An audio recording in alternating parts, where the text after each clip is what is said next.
mas acima de tudo pela certeza do nosso perdão, da nossa aceitação também por Ti.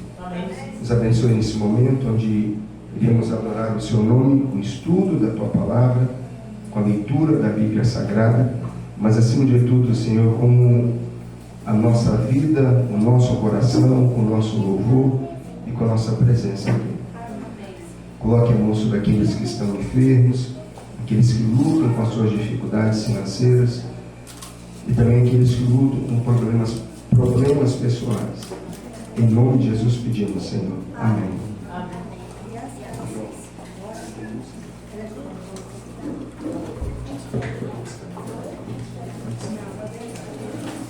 Amigos, um feliz sábado a todos.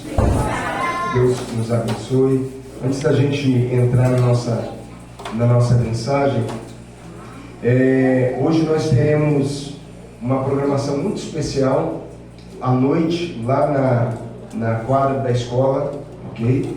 Nós vamos ter a nossa programação, o John vai falar depois aqui, mas queria convidar você a participar hoje à noite conosco. Todo sábado à noite a juventude está se reunindo para poder participar, e a juventude é de 0 a quanto? Não é de 0 a 100 não. Não é de 0 a 100 porque início do ano passado, lá em Uberlândia, eu sempre tenho um irmão com 105 anos, aí não pode ser mais de 0 a 100. Tem que ser de 0 a 110. Porque 110 eu ainda não vi. 105. Eu ando 120. Eu tinha um vídeo a semana, o homem está comemorando 122 anos.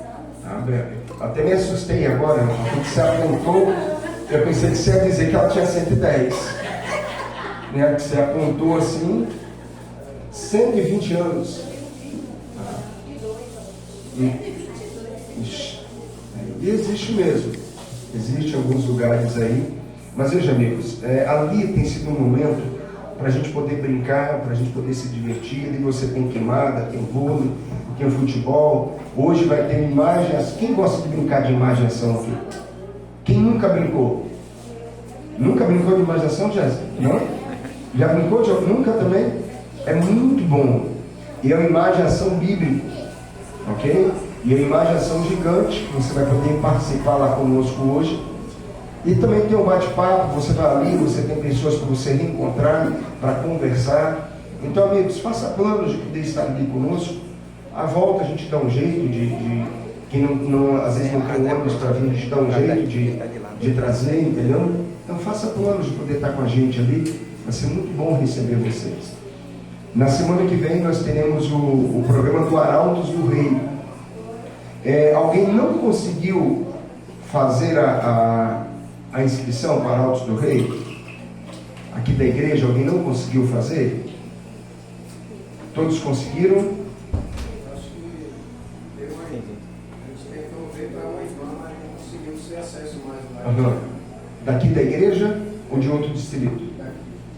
Qual o nome dela? É uma pessoa que está estudando a Bíblia com a gente. Me passa o nome completo, o número do telefone, e se ela tiver e-mail, me manda também, que a gente vai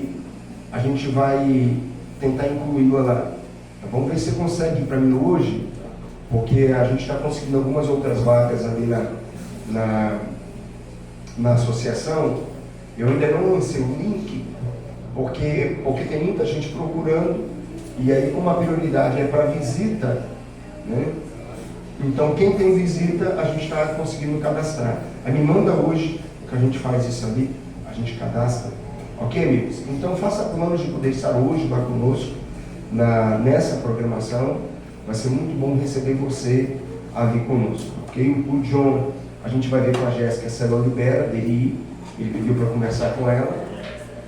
A Célula liberar, ele vai estar hoje lá com a gente. Abra a sua Bíblia, Lucas capítulo 24. Lucas 24.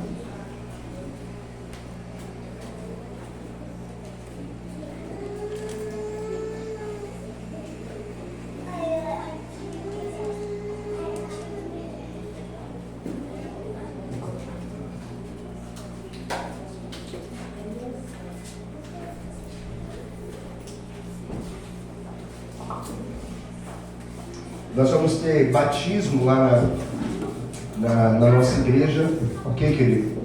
E aí, se a igreja que tiver algum candidato a batismo, nós vamos ter o batismo lá no programa do Arautos do Rei. Então, se tiver, acharam aí? Lucas 24, é um texto conhecido, uma história conhecida. Nós podemos rever algumas dessas histórias agora no período da Semana Santa.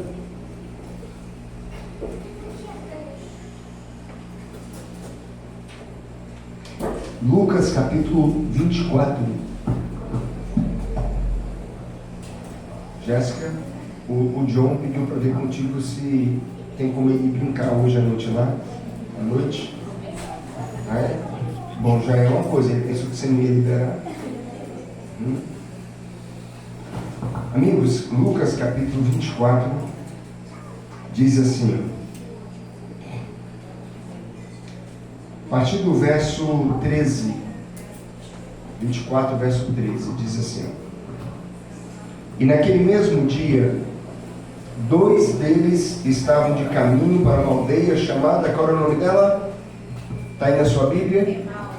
Emaús, distante de Jerusalém, cerca de 60 estádios. E iam com eles, conversando a respeito de todas as coisas sucedidas. Aconteceu que, enquanto conversavam e discutiam, o próprio Jesus se aproximou e ia com eles.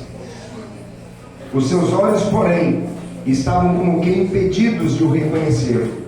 Então lhes perguntou Jesus: que é isso que vos preocupa e de que ides tratando à medida que caminhais?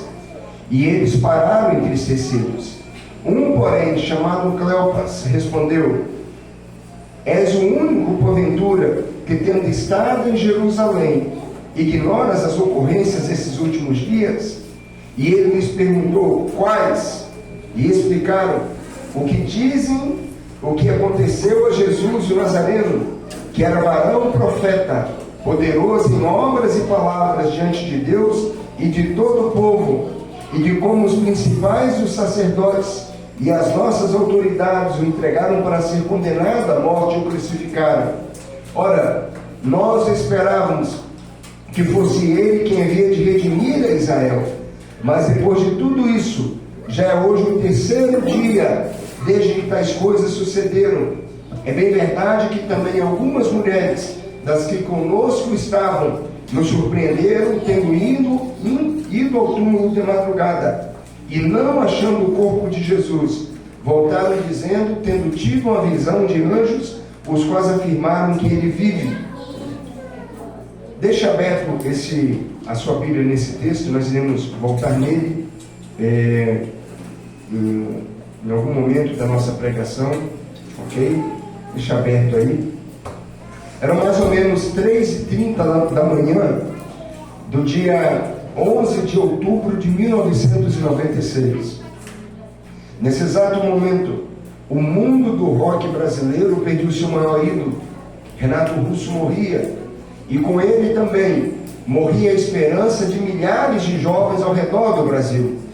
Garoto Coca-Cola, o rapaz rebelde, como ele era conhecido, Renato Russo, ele foi responsável, querido, pela criação de centenas de fã-clubes em todo o Brasil que idolatravam. As suas músicas, o seu estilo de vida, trouxe a geração da sua época, a geração que o seguia, a esperança de que ocorreria alguma coisa melhor. No dia seguinte, o jornal à tarde, lá de Salvador, ele traz de volta a notícia de sua morte, e agora também com uma tragédia. Um jovem lá em Salvador, ele se enforca, e ao lado do seu corpo ele deixa um bilhete escrito: como viverei sem Renato Russo? No mesmo dia, o jornal A Gazeta do Espírito Santo, ele também publica uma matéria dizendo: a esperança acabou. Todos ali querendo expressar a dor e o sofrimento pela perda do seu maior ídolo.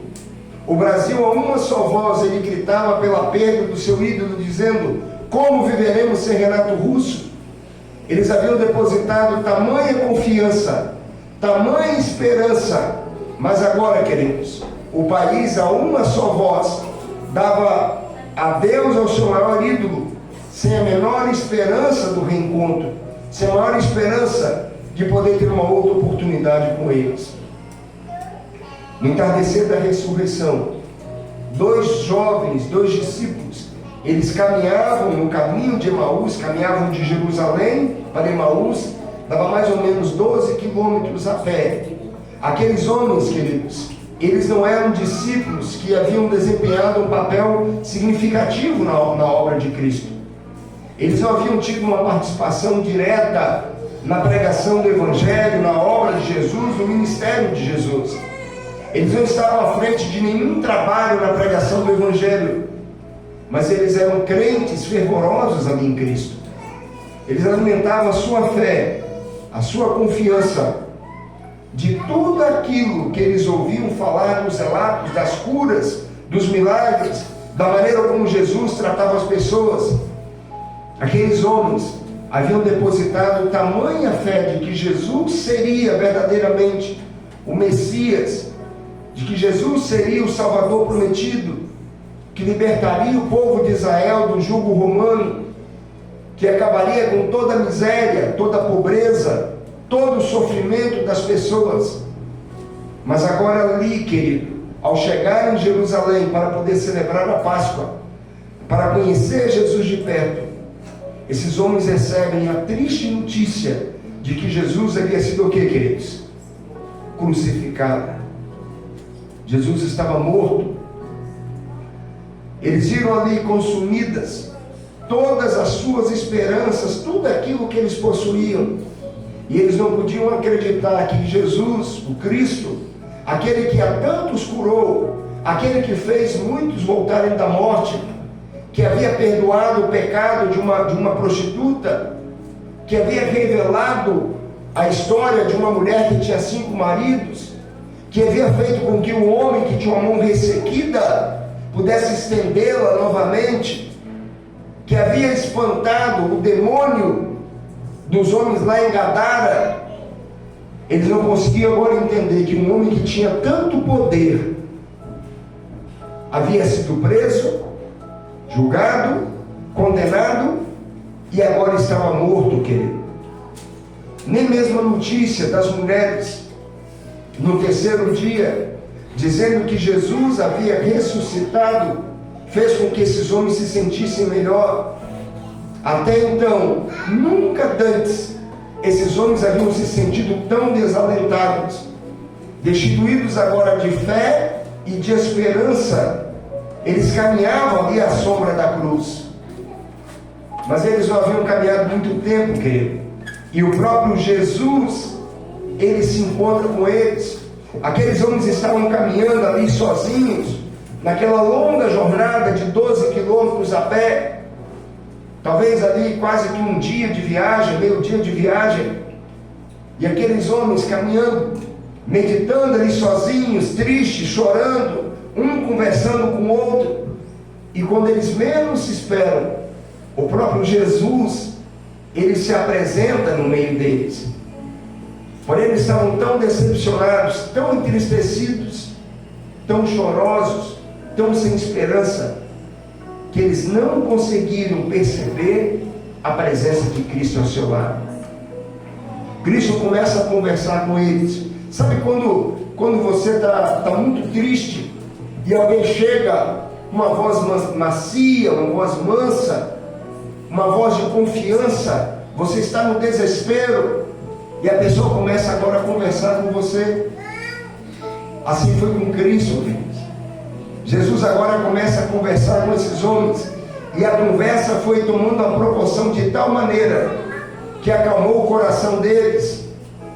Jesus, ele compreendia a dor e o sofrimento que esses homens estavam passando, e com a conversa amigável, os discípulos começaram agora a cogitar no seu coração, começaram a se perguntar: peraí, Quem é esse homem que fala dessa maneira com a gente? Quem é esse estranho que penetra a nossa alma com tal calor e ternura, com tal simpatia, com tamanha esperança? E pela primeira vez, queridos, depois de Cristo haver sido entregue, esses homens começaram a se sentir esperançosos de novo. A morte de Cristo foi a maior ruína para aqueles homens. Eles não haviam entendido o contexto, não haviam entendido o plano da morte de Jesus. Eles confiavam apenas num Cristo que curava, num Cristo que, como um sonho, Ele podia fazer tudo. E assim como eles confiavam no Cristo dessa maneira, também como um sonho, querido, tudo veio a se perder. Talvez como aqueles jovens lá em Salvador ou aqui no Brasil, por ocasião da morte de Renato Russo, esses homens também gritavam: como viveremos sem Jesus? Eles confiaram num Cristo terreno, e com a sua morte eles perderam ali toda a esperança. É interessante que nós também, vez por outra, estamos no lugar dos discípulos de Emaús. Nós ficamos aí desesperados, vagando pelo caminho fora de Jerusalém. Confiávamos num Jesus poderoso que tudo fazia. Mas e quando somos nós, queridos, que estamos numa situação difícil? Quando a doença ela ronda o seu lar e você perde o emprego, quando a morte bate na sua casa, quando os problemas surgem no seu casamento, onde está esse Jesus, querido? Onde está esse Jesus quando você é humilhado dentro ou fora da igreja por causa dele?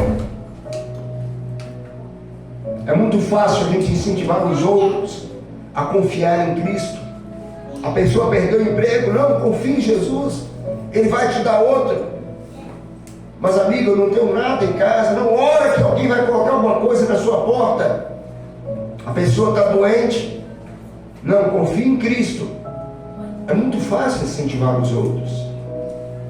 Mas e quando é você, querido, que descobre que está com câncer, que não vai ter cura? Quando a família está destruída, quando o filho está fora da igreja, ou até mesmo em meio às drogas, quando você está desempregado, seu casamento está acabando, é muito fácil incentivar os outros. Mas quando o problema está com a gente, de repente, a gente se vê ali como os discípulos, sem esperança, desfalecidos. Cada um de nós, num momento ou outro de nossa vida, somos igual os discípulos no caminho de Emaús, caminhando pelo caminho de desespero. E quem sabe você também seja um desses, andando sozinho, pensando que Jesus te abandonou. O ídolo Jesus, quando você mais precisava, quando era só falar assim: agora é contigo, Jesus. Olha, eu entreguei o currículo, é só o Senhor dar um empurrão. Estou tomando remédio, é só o Senhor fazer a cura. Estou fazendo jejum pelo meu casamento, é só o Senhor. E quando você pensa que Ele iria agir, Ele falhou contigo. O emprego não veio, a doença não teve a cura, o casamento não teve conserto, seus problemas pessoais não têm solução. Os discípulos, queridos, eles estavam andando tristes aqueles 12 quilômetros. Eles estavam tristes porque não tinham percebido a presença de Cristo em sua vida. Estavam enfrentando problemas porque não usaram os olhos da fé. E talvez de igual forma, você tem enfrentado o problema sozinho porque ainda não percebeu a presença de Cristo em sua vida. Eles caminhavam em meio daquilo que pensava ser a maior tragédia, a morte de Cristo, quando na realidade era a solução para todos os nossos problemas, porque a sua morte nos deu vida. Amém. A sua crucifixão e ressurreição, nos deu esperança, nos deu a salvação. Por isso, querido, por mais decepcionado que você possa estar com Deus, por mais injustiçado que pareça, por mais que pareça, querido, que Ele não está ao seu lado, confie em Cristo. Confie em Cristo. Aceite, querido, a graça dEle. Aceite o perdão que Ele tem a conceder a cada um. Confie que Ele vai fazer. Confie que Ele vai lutar ao seu lado. Confie que Ele continua com você na estrada da vida. Mas para isso, você precisa deixar que Cristo participe de todo o processo da sua vida. Aquele que não permite, aquele que fica colocando limites para Jesus, é porque não o conhece mais do que os próprios discípulos ali na estrada de Emaús. E logo se encontram, queridos, entre os mais frustrados, sem esperança, desanimados. É interessante que Moisés ele andou no caminho de Emaús. Moisés, ele passou pela frustração. Tente lembrar da história de Moisés, querido. Moisés, ele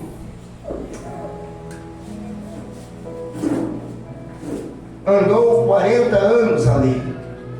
A Bíblia fala que os primeiros 40 anos de Moisés, ele passou aonde? Os seus primeiros 40 anos? Aonde, queridos? No Egito. Passou no Egito, sendo preparado para ser o próximo governador, para ser o próximo faraó. 40 anos, queridos, ali no Egito. Depois Moisés teve que ir para o deserto, porque lá no deserto ele teve que desaprender tudo aquilo que ele havia aprendido. Teve que jogar fora tudo aquilo que ele tinha aprendido, querido, para depois voltar e poder dar libertação ao povo de Israel. Imagina a história de Moisés, querido.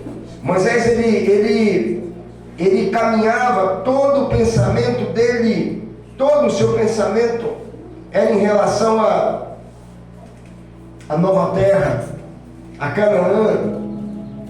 Imagina, querido, a situação de Moisés. E eu fico imaginando, na questão de Moisés, as suas orações. À noite, Moisés, ele deitava ali na sua cama e ele começava a pensar assim, orando com Deus: quem sabe amanhã, Senhor, quem sabe amanhã a gente entra com o povo em Jerusalém. Quem sabe amanhã, Senhor, a gente seja nosso último dia para a gente poder entrar na terra prometida. Quem sabe amanhã acabe toda a luta, todo o seu sofrimento. Moisés não sabia que iria ficar 40 anos. Moisés não sabia que ia ficar 40 anos ali. Moisés, ele não sabia, querido, que ele passaria 40 anos caminhando com o povo de Israel. Mas quem sabe ali na sua oração ele dizia: Senhor, amanhã nós entraremos na terra prometida. E um dia Deus chama Moisés: Moisés, sobe o monte. Hoje eu vou te mostrar o quê? O que Deus ia mostrar para Moisés? O que ele ia mostrar para Moisés? A terra prometida.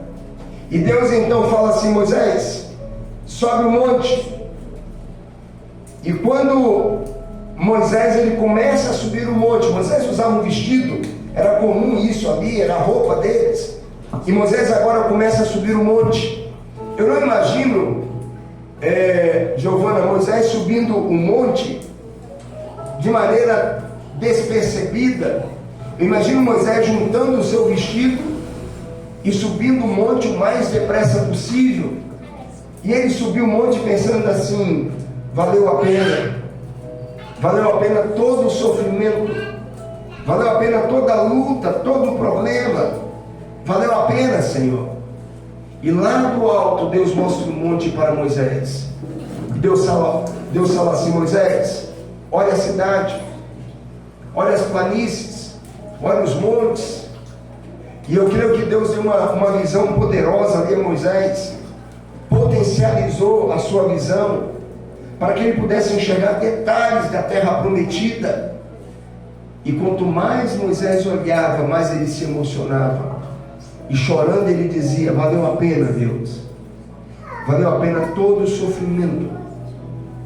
Valeu a pena toda a luta.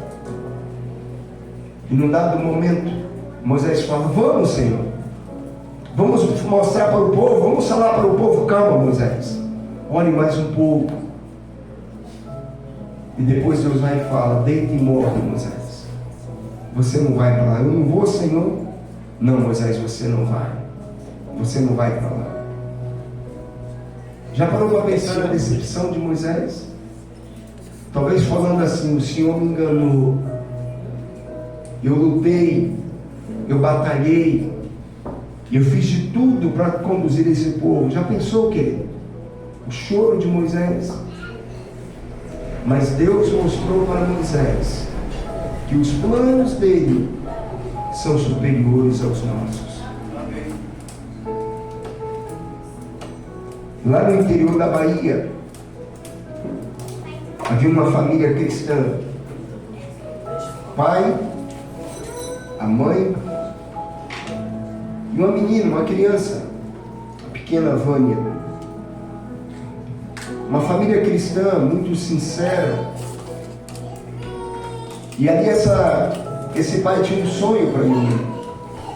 E o sonho dele era que a pequena Vânia se formasse em medicina. Eu conheço aquele pai. Todos os dias saía para o trabalho, ele construía casas. Todos os dias ele saía para o seu trabalho. E a cada colher, a cada tijolo que ele assentava, ele dizia: minha filha vai ser médica. Minha filha vai ser médica. E trabalhando de sol a sol, trabalhando ali, economizando cada centavo, para que a menina pudesse fazer as suas séries iniciais e depois chegar na faculdade. Um determinado dia, voltando com a sua bicicleta para casa, o pai é atropelado e perde a sua vida. A mãe, não querendo deixar de lado o sonho do pai, ela começa a assumir a responsabilidade da casa, lavando roupas, trouxas e mais trouxas naquela cidade. E a cada trouxa que ela lavava, ela dizia para as suas patroas: um dia minha filha vai se formar.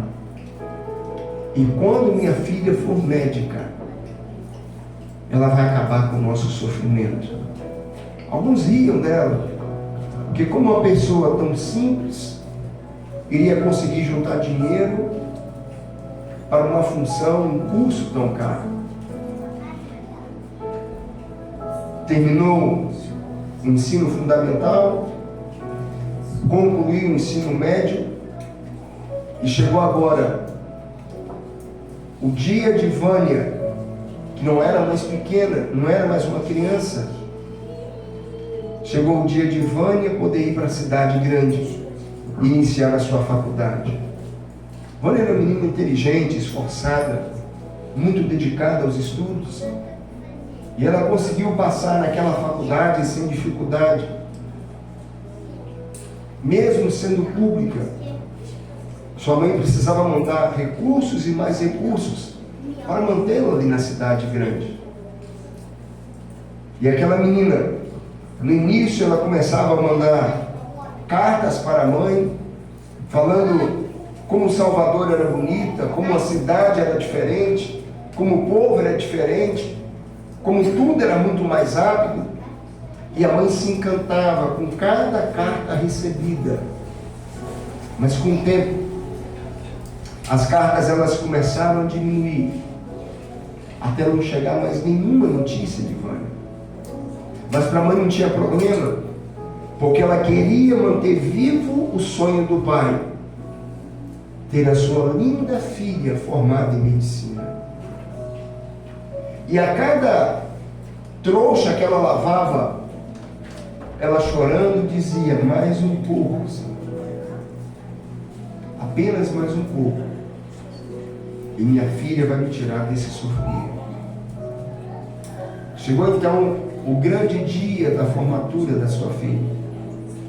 A sua vizinha, que também tinha um filho que estudava na cidade, estudava em Salvador, perguntou: você não vai à formatura? Sim. Não, mas eu não estou sabendo. Vai ser quando? Vai ser amanhã a formatura da sua filha. Aquela mulher, ela corre em todos os lugares que ela lavava roupa, recolhendo os últimos trocados, entregando as últimas trouxas, e ela dizia: chegou o grande dia, minha filha vai se formar amanhã, o meu sofrimento, ele chegou ao fim.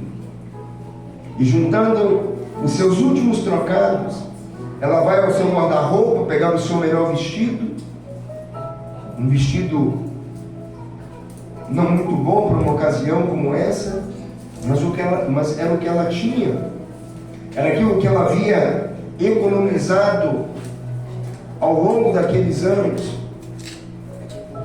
E ela agora vai para a cidade grande, nunca tinha ido a Salvador. Chega ali na cidade, no local para a festa, e quando ela começa a subir as escadas do local da festa, quando ela vai adentrar no salão, no cerimonial, o segurança coloca a mão à frente dela e diz: um momento, senhora, eu posso lhe ajudar? Sim, a minha filha vai se formar aqui. Olha, talvez a senhora tenha se enganado. A 2 quadras tem uma escola pública. Talvez ali seja a formatura de sua filha. Não, disse ela, sorrindo e com orgulho: eu não estou enganado. A minha filha vai se formar aqui em medicina. Quem é sua filha, senhora? Para eu ver se está na lista. Aí ela, com o peito cheio de orgulho, ela diz: a minha filha é a doutora Vânia. O rapaz conhecia a Vânia, todos conheciam a Vânia. Uma menina bonita, sempre andava bem arrumada, alegre, de bem com todo mundo. E ele então diz: impossível a Vânia ser a sua filha. Sim, ela é minha filha, Senhor. Impossível, Senhora. A Vânia é uma menina tão chique, tão elegante, tão cheia de vida. Ter como mãe uma pessoa tão simples, tão humilde como a senhora, tão mal vestida. O burburinho foi formado ali na porta daquele cerimonial, e alguém então dá a ideia de se chamar Vânia. Vânia vem em meio aos seus amigos, belamente vestido, cabelo escovado, sorridente, e quando ela chega à portaria e vê a sua mãe vestida de maneira muito humilde, muito simples, toda acabada por causa do tempo e do trabalho, a mãe agora tenta se lançar aos braços da filha: Vânia, fale para eles que eu sou a sua mãe, eu vim aqui assistir a sua formatura. Mas ela é contida pelos seguranças. Os seus colegas também começam a olhar para aquela senhora de aspecto desprezível ali em comparação aos alunos, e eles então, com desdém, perguntam: Vânia, essa é sua mãe? Essa aí é a senhora que você disse que tinha boa vida? Essa aí é sua mãe? Uma pessoa humilde desse jeito, mal vestida? Vânia olha para aquela senhora, dá um sorriso para ela e diz assim: eu nunca vi essa mulher na minha vida. Eu não conheço essa mulher. A mãe chora em desespero: Vânia, sou eu, a sua mãe. A senhora deve estar louca. Eu nunca vi a senhora na minha vida. Vira as costas e volta para os seus amigos em meio à minha festa, e não deixa a sua mãe entrar. Eu não sei se você tem alguma decepção com Deus. Talvez você fez algo na sua vida e precisava só que Deus colocasse a mão: é agora, Senhor. É agora, só falta a sua parte para as coisas darem certo. Talvez uma pessoa querida que você clamou tanto a Deus pela cura, mas a pessoa veio a morrer. Talvez um emprego que você tanto necessitava, um favor que você tanto precisava, e Deus não te atendeu. Eu não saberia dizer o porquê que Deus não te respondeu, não curou, não te ajudou, não te livrou. Mas Deus é sábio demais para errar. E Deus é bom demais para negar qualquer bem àqueles que verdadeiramente o amam. Porque Deus, ele tem compromisso com quem tem compromisso com Ele. E se você tem compromisso com Deus, saiba que ainda que você sofra agora, é porque ou Ele está te livrando de um sofrimento muito maior, ou Ele tem uma bênção muito maior para dar para você. E assim como Moisés, que quando Deus falou, deita e morre, você não vai entrar na terra prometida, na Canaã terrestre. Assim como ele não estava entendendo, mas Senhor, eu não vou entrar. Não, Moisés, você não vai entrar. E quem sabe chorou ali, mas Deus o estava livrando. Porque se Moisés tivesse entrado na terra prometida, ele teria se decepcionado. Porque o povo de Israel, quando entrou em Canaã terrestre, se afastou de Deus, se tornou mais pecador do que era, se tornou uma vergonha na terra, e certamente Moisés teria se decepcionado. Mas Deus o ressuscitou para levá-lo para Canaã celestial. Amém. Por isso eu não posso terminar esse culto sem fazer um apelo a você. Porque eu não conheço a sua vida particular, a sua vida pessoal. E talvez assim como Moisés, como os discípulos em Emaús, você tenha alguma decepção com Deus. Algo que Ele deveria ter feito, deveria ter dito, deveria ter lhe respondido, mas Ele não lhe respondeu. Mas talvez, querido, Ele não lhe respondeu porque falta você. Falta você aceitar a Deus de maneira verdadeira no seu coração e dar a Ele a oportunidade de lhe apresentar o plano completo da salvação. Por isso eu quero fazer um convite a você. Alguém nessa manhã que deseja se levantar e dizer: Deus, eu não entendo as coisas que aconteceram na minha vida. Eu não entendo, Deus, o porquê das coisas, mas eu quero aceitar o seu plano na minha vida. Eu quero aceitar, Deus,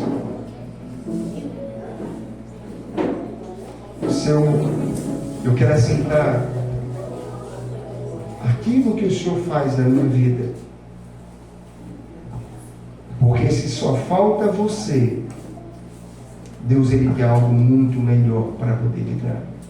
Ainda que você sofra hoje, ainda que você esteja sem entender o plano dele hoje, mas, querido, os planos de Deus são maiores para você.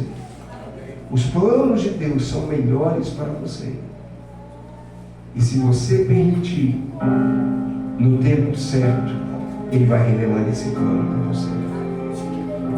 Tendo o seu desejo de se colocar em pé, enquanto o João canta, e falar: Deus, eu aceito o seu plano na minha vida.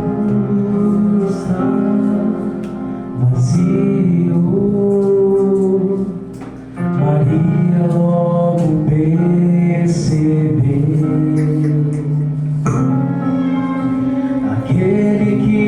vivia, ri, dormia, do sono eterno reviveu.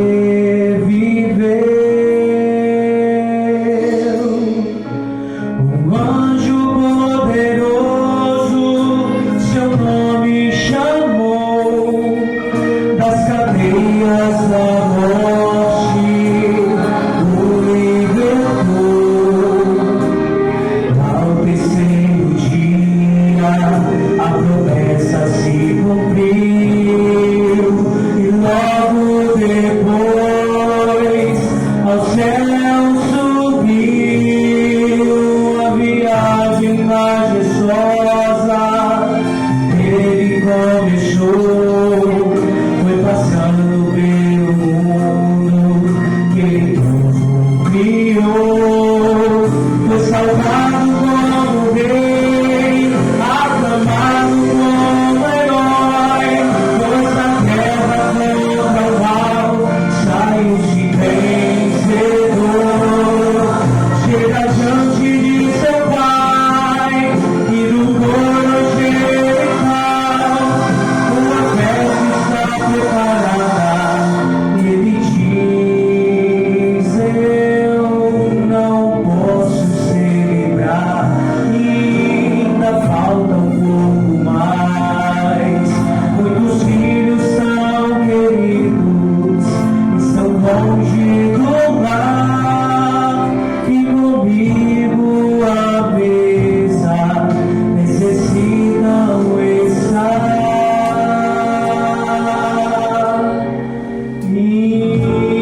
Ainda falta você se entregar.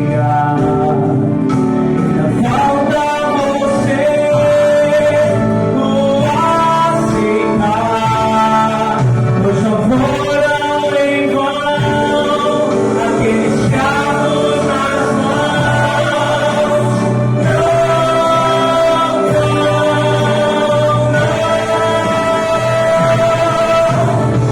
Falta você se decidir. Falta você não desistir. Há tanto amor ao seu Senhor, a festa está preparada, mas falta você.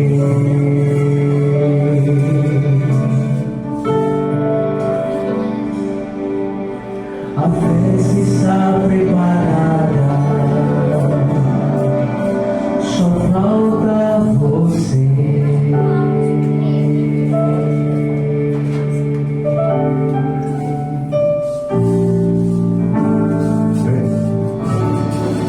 Bondoso Deus, talvez a nossa vida nós temos passado por decepções, por problemas. Talvez em nossa vida, Senhor, temos passado por angústias,